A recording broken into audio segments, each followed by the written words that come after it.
This is Business Decoded podcast with Ronnie Spellman. An informal chats with top business moguls as they share their stories of failure and success in a fun and relaxed way. Get entertained, educated, and unlock the secrets to success. Welcome to Business Decoded with Ronnie Spellman. I have a wonderful dear friend of mine that I've had a chance to get to know through the past several years. We end up at a lot of events together. Victor Avila. Welcome to Business Decoded. Great to be with you, Ronnie. Thank you. Now, Victor, you're a business owner, an author, a speaker.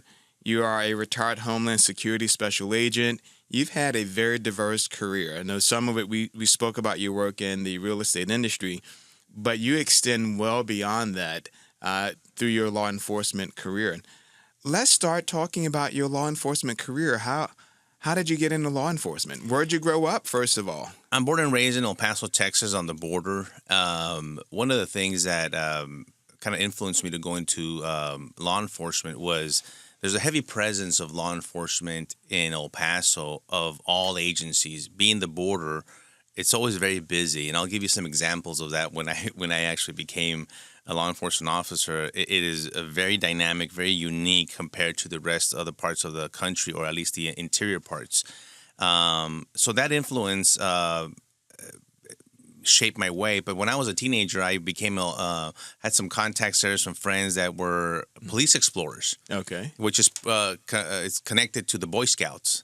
Right. And you actually get a uniform and shadow the police officers, right, and you ride along with them. And I really learned a lot about the back end of the police work. So how old were you when you were that on was the ride-alongs? 15, 16 wow. years old. Okay. And, they teach you how to fire firearms, crowd control. We would work the parade, do a lot of community service with them. But what I learned is that police officers were real people. They are. Because I grew up really respecting law enforcement, and I could tell you, even there's a fine line of being a little bit afraid of them. That's how my parents taught me to but respect right. and authority. You see an officer, a uniformed officer, stand next to you, you act differently. You kind of shape up, and you stand up straight.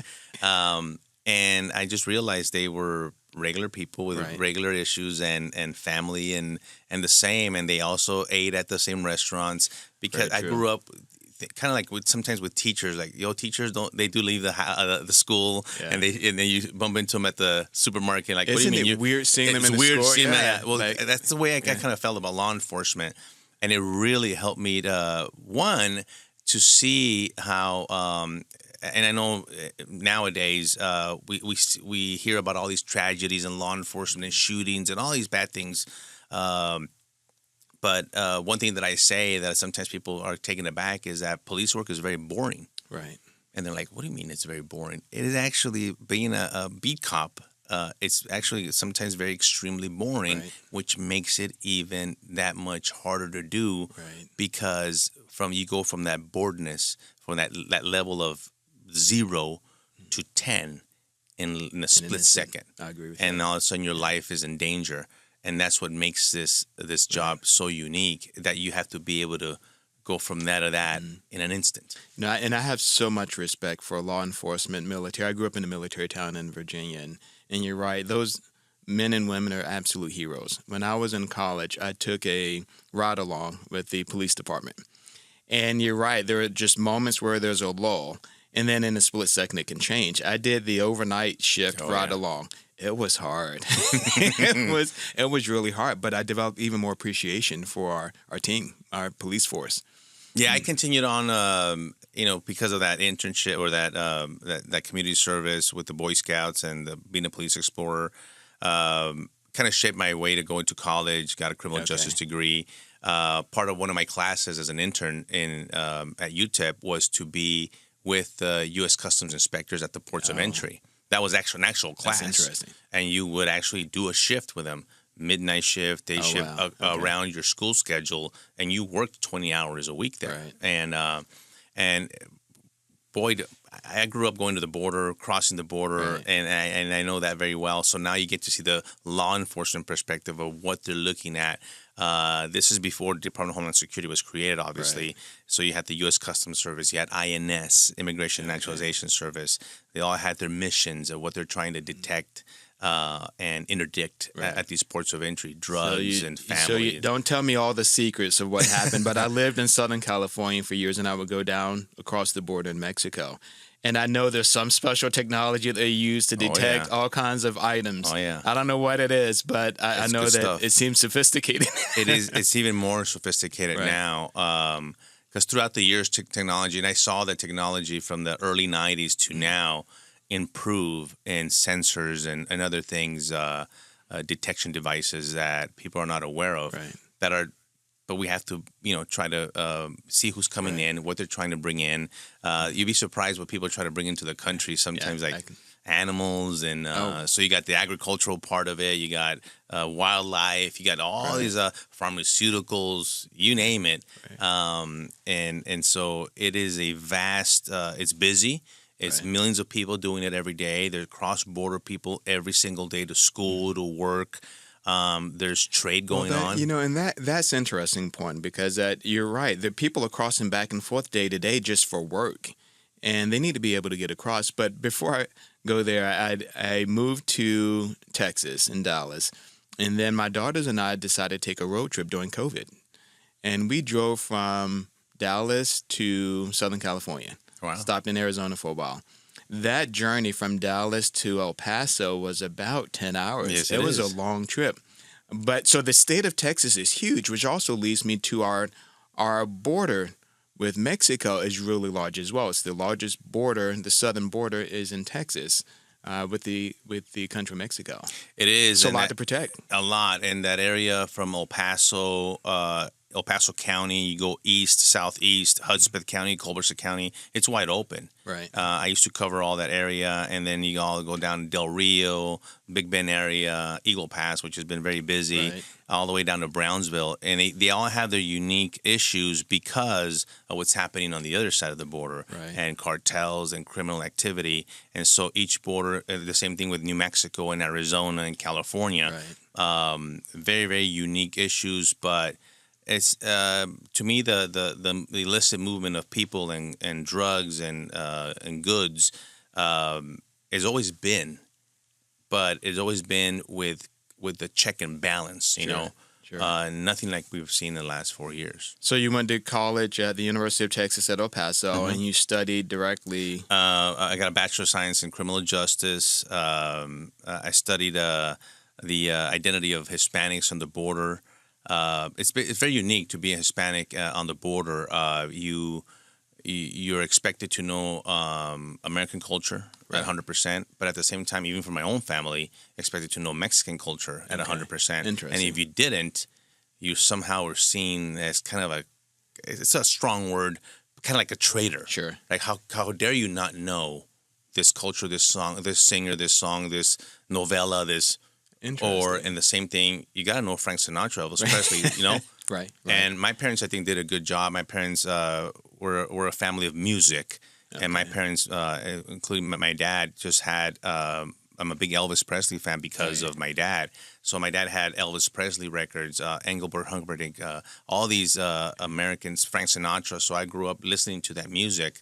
But at the same time, I listened to Vicente Fernandez and the Spanish ranchera music as well. Right. So very well versed, but knew that I wasn't a native. I wasn't born in Mexico. I was born here. I spoke Spanish, but I didn't speak native Spanish. Okay. So even with my own cousins and family in Mexico, there was a little bit of tension there because we spoke Spanish. We were able to communicate, but it wasn't native Spanish. And so there was always a little bit of tension with some of the family members, like, because we spoke English, we're bilingual, we lived in the United States, and somehow I know I felt it when I was a young preteen, like, what's wrong with that? Right. Why? Right. Because my parents immigrated to the U.S. I'm so glad my parents did that, but I always wonder, why didn't the other people do it? Or why, you know? So you're first generation? First generation, yeah. I have a twin sister and an older sister. My older sister was born in California, and my twin sister and I were born in El Paso. She's an attorney in Arlington.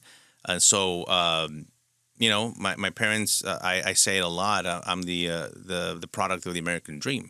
Because my parents came to this country and they did something very special, and that's assimilate to the country. Right. Follow the Constitution, follow the law, not be public charge, be a community member, be part of the church. Right. And we were. And that's what my parents did. Did your family work in the music business, or did they do something No. different? We always kidded around because there's absolutely no talent in my family.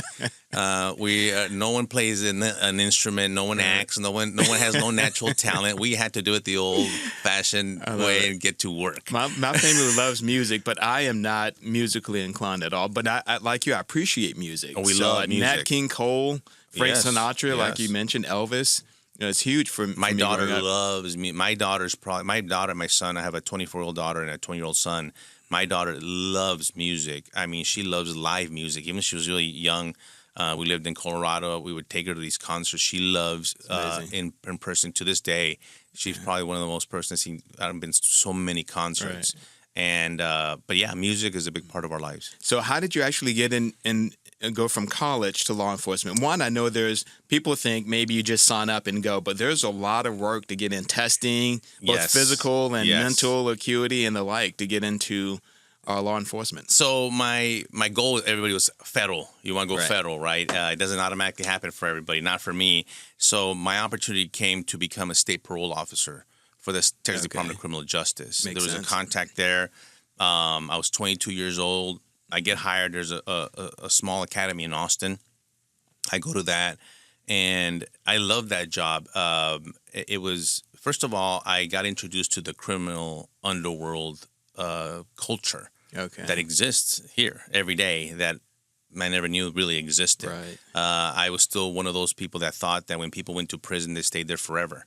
And then the fact is, most of them, almost all of them, will come out at one point. And they will be part of our society and our communities. And so I supervised them, right? And these were the worst of the worst offenders, gang members, sex offenders, violent offenders. And so they were on an electronic monitoring. I used to follow them to make sure they followed the rules and abided. They were very, very strict. So you were following them kind of undercover? Undercover, yes. Oh, wow. I would follow them undercover. Then I would actually visit them at their home. They had very strict, this was a very unique program. They call it the super intensive supervision program.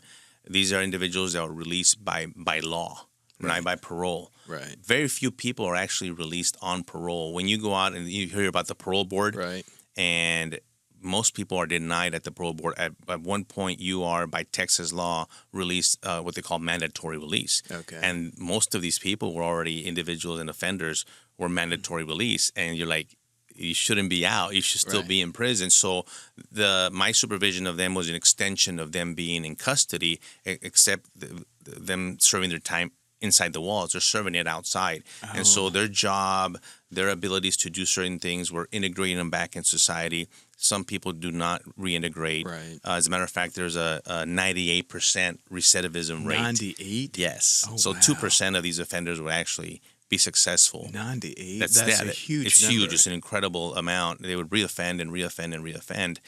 And I felt good in trying to keep the community safe. Some of these individuals that I would tell you some stories, you wouldn't want to live next to.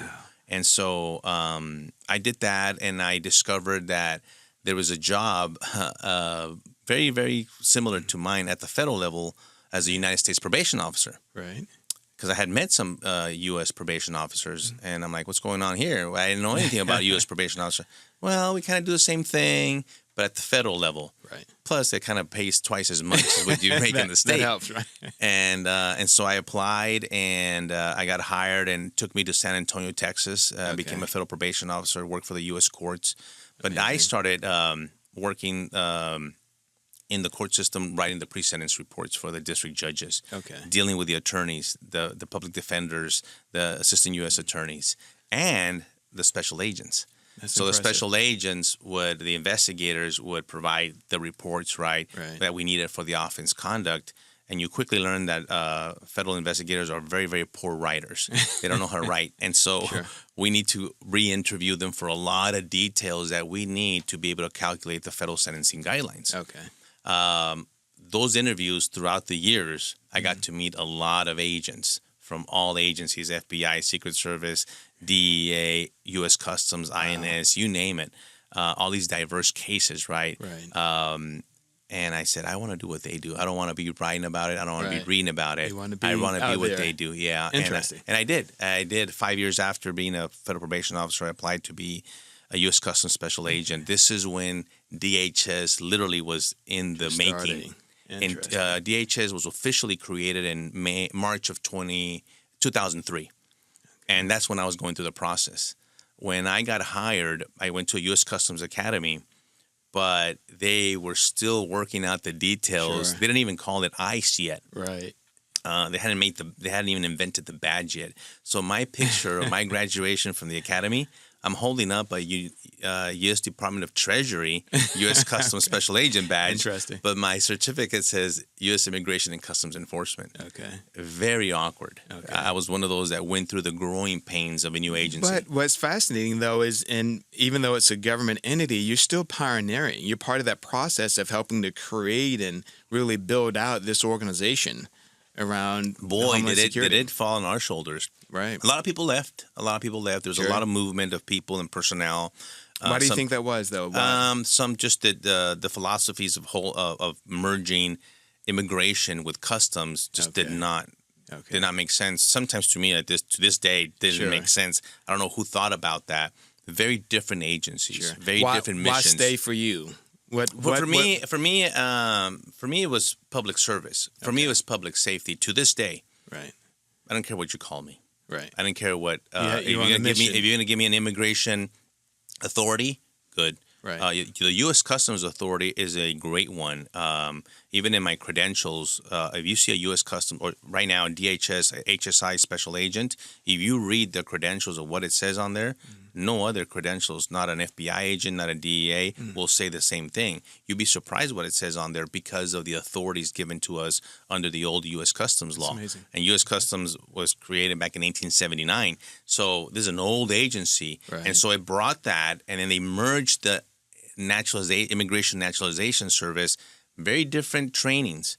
As a matter of fact, they had not gone to the same type of academy. Interesting. And so eventually DHS or ICE said, we're going to have to train them equally. And so the INS agents had to go back to the academy, some of them, to get retrained because even on the radio, we were using different 10 codes. Oh, interesting. Yeah, and so all that created a lot of hostility, a lot of but people didn't know what the future was. Sure. And some left, some early So retired. do me a favor. Tell our listener what the 10 codes are. The 10 codes are, when you hear 10-4, Right, 10-22, when we speak on the radio, we use a lot of 10 codes, or when we're in front of an offender or a Right. subject, we'll use a lot of 10 codes so they can know what we're saying.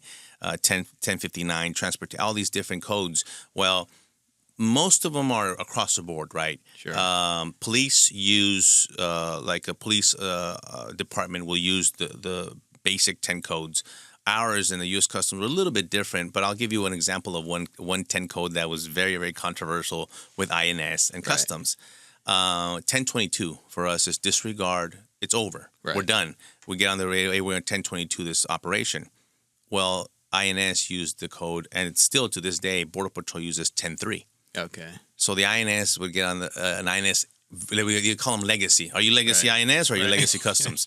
The legacy INS would get 10-3, and the customs agent would get on the radio and say, what the heck is that? I don't recognize what that is. Right. What, Right. if you're trying to say 1022, then say 22. Literally on the radio, live. Oh, and so wow. there was this, even the 10 codes, it really came down to that. Like, we need to know how to communicate here and be on the same page. Eventually, the 10 codes ended up being the U.S. Custom codes because those are the ones that have been around the longest. I have a good friend of mine that went through 911 training as a dispatcher.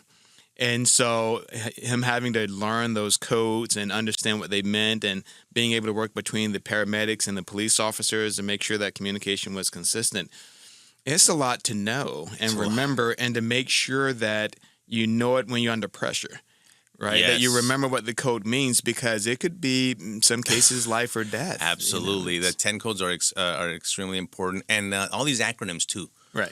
All the GSO and the S and the all these 3-letter, what the heck are they saying? If you don't know, it is very frustrating. But, with experience and with time, you start learning. Right. It's a different language that you learn. And then you start talking in that language without even knowing about it. Exactly. And a lot of times when I do podcasts or I'll do I'll write something, an op-ed or something, I always make sure that if I'm going to use an acronym, I always spell it out, because people don't know what an acronym stands for. Right. Well, and you bring up some good points that we talk about a lot from a business perspective. Is one, you had a game plan. You had an opening of your mind when you were doing the writing to figure out that you like the special agent side. And so you're persistent. You figured out how to map your course to that new opportunity. And then despite the new agency and the challenges of integrating everyone into this new agency, you stuck with it, which for a business, you look at entrepreneurs, sticking with the business is really hard because you don't know where it's going to go, if it's going to make it. And you did the same thing with this new organization. That's a great point, Ronnie, because so many of my friends jumped ship to other agencies. Right. They went to OIG. They went to the other division of ICE, which is Enforcement Removal Operations, a deportation side, which is what you probably hear a lot about in the news. They went to Internal Affairs. They jumped ship because of the uncertainty. I never felt that. I felt like, you know what, my supervisor one Friday afternoon, I was in a narcotics conspiracy group doing narcotics. Right. And one Friday afternoon, I get a memo saying you're going to the human smuggling, human trafficking group on Monday morning. And it kind of blew me away. And I went and kind of there kicking and screaming with my supervisor and said, what the heck are you doing, Kenny? And he says, you got to learn this, Victor. You're going to have to learn this. This is what it is now. We're ICE. And I really didn't know much about human smuggling. I had no idea what human trafficking was. The irony of that is I became a subject matter expert in human trafficking investigations. I eventually led the task force in El Paso and rescued a lot of women and children from this. Now that you know what this is before people even knew what human trafficking was. Now you hear the term human trafficking a lot because there's been a lot of awareness. Back then, I didn't even know what it was, and I got heavily trained, and I went across the country getting trained by all these groups, and all of a sudden became a subject matter expert in the investigations and victim identification as well. You know, and that's interesting. So I want to go back to what you did as an agent, but that human trafficking piece, I've spoken to a number of organizations, nonprofits that specialize in that area, trying to prevent it. And it's such a big deal. On the private sector side, for a lot of our listeners, they might not recognize this, but there's a lot of human trafficking training at hotels. So even these large organizations, these national chains, there is a human trafficking component. I was just with one of the large brands a few weeks ago, and they have to train their staff to identify it. And then you see that even at like gas stations, I know that they're seeing a lot pass through. What does that look like? How do you... For business owners, it's a real issue. It is. But how do you work with the business community to understand what it means and what it looks like? We did a lot of training, hotel staff, a lot of hospital staff. Okay. Even first responders. Right. Believe it or not, police officers that were called to a home for a family violence call. Okay. And they get there, we were training them to recognize what they were seeing, because they go in there with a kind of a mindset saying, well, this person's got to have a relationship with this person if it's a family violence call. Well, if you looked a little bit closer, there was no relationship. That was actually the trafficker and the victim. Oh, wow. And if you didn't know what you were looking at, even though it's right in front of you, you would miss it. You did. And you would treat it as a spouse or a boyfriend and girlfriend. The same thing with the trafficker would take the victim to the hospital. Traffickers use victims, and it sounds horrible, but I tell you the truth, like a product, right? It's a commodity for them. And it's like a car. It breaks down, so they take it and get it fixed. Right. Well, when they take the victim to the hospital, the trafficker would always be right next to the victim. And even if the doctor didn't know what they were looking at, to question certain questions, not about are you a human trafficking victim, but there's very different ways to approach it. First of all, is to separate the trafficker. Potential, even if you don't know, you separate them to try to get the information to see if the victim will make an outcry or some kind of a statement, because something didn't seem right there because of the injuries or the reason why the victim was there. It's intriguing. It's very intriguing, very complicated, but that's why they call it human trafficking investigations, or that offense as an offense that happens in plain sight. Right. Sometimes think it's in the tunnels and hidden. No, it's right there, right in front of you. And so a few weeks ago, I saw on the local news in Dallas that there was this home in a wonderful, beautiful community that was being used for human trafficking. Now, from my understanding, I might get some of this incorrect, but my understanding is that they needed a repair on the home of some kind, whether it's plumbing, etc.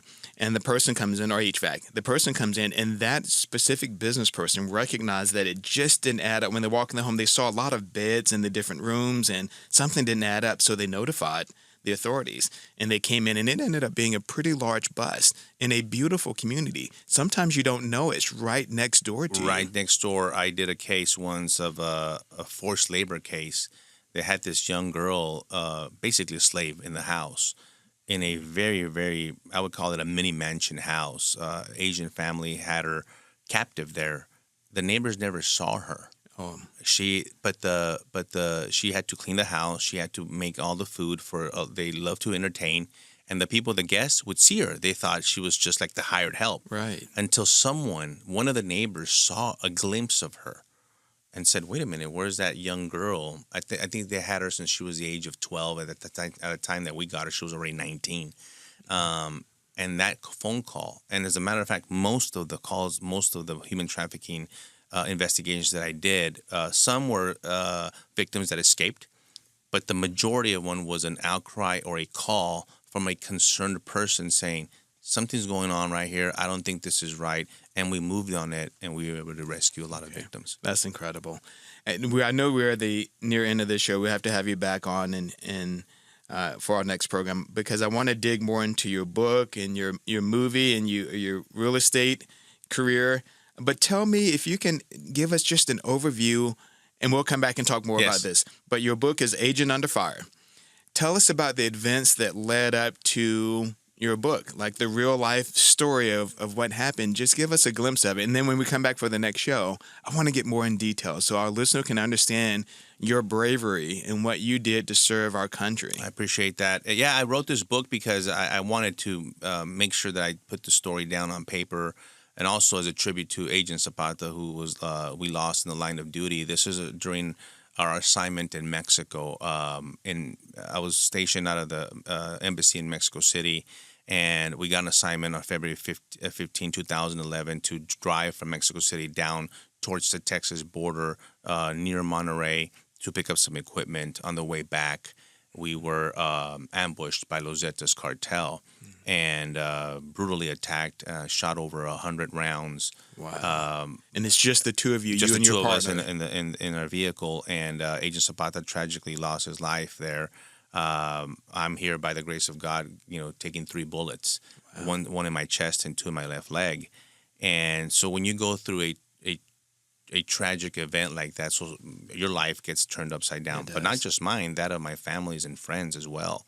And so that business plan of career, of this vision that we had, that my wife and I, was over right that moment. And all of a sudden we had to then realize, what are we going to do? So you were shot 3 times. I was shot 3 times. Wow. And, taking a long story, and I'll share it with you when we have a little bit more time, but it was very, very dramatic. And being in Mexico and all that happened, we were able to eventually get to a hospital, and then from there taken to the States. Did you drive yourself to the hospital? No, we were taken by a helicopter by a federal police officer that I called. We were about 4.5 hours away from Mexico City. And at that point, you trust no one. Right. Mexico, there's just a rampant corruption between the police and the cartel. They're one and the same. Right. So in Mexico, you can't just call 911 and have help arrive like you used to in the States.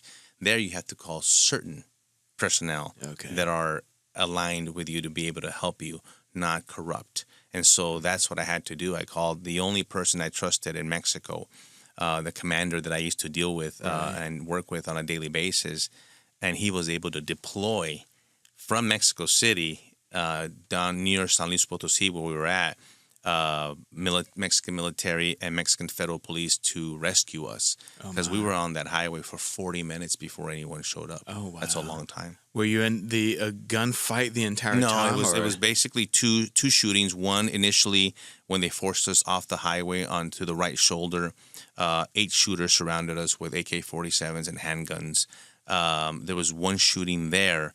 We crashed and tried to avoid and get out and escape from there. Agent Zapata, who at that point was behind the wheel, was heavily injured, and our Suburban went into the median and was disabled there.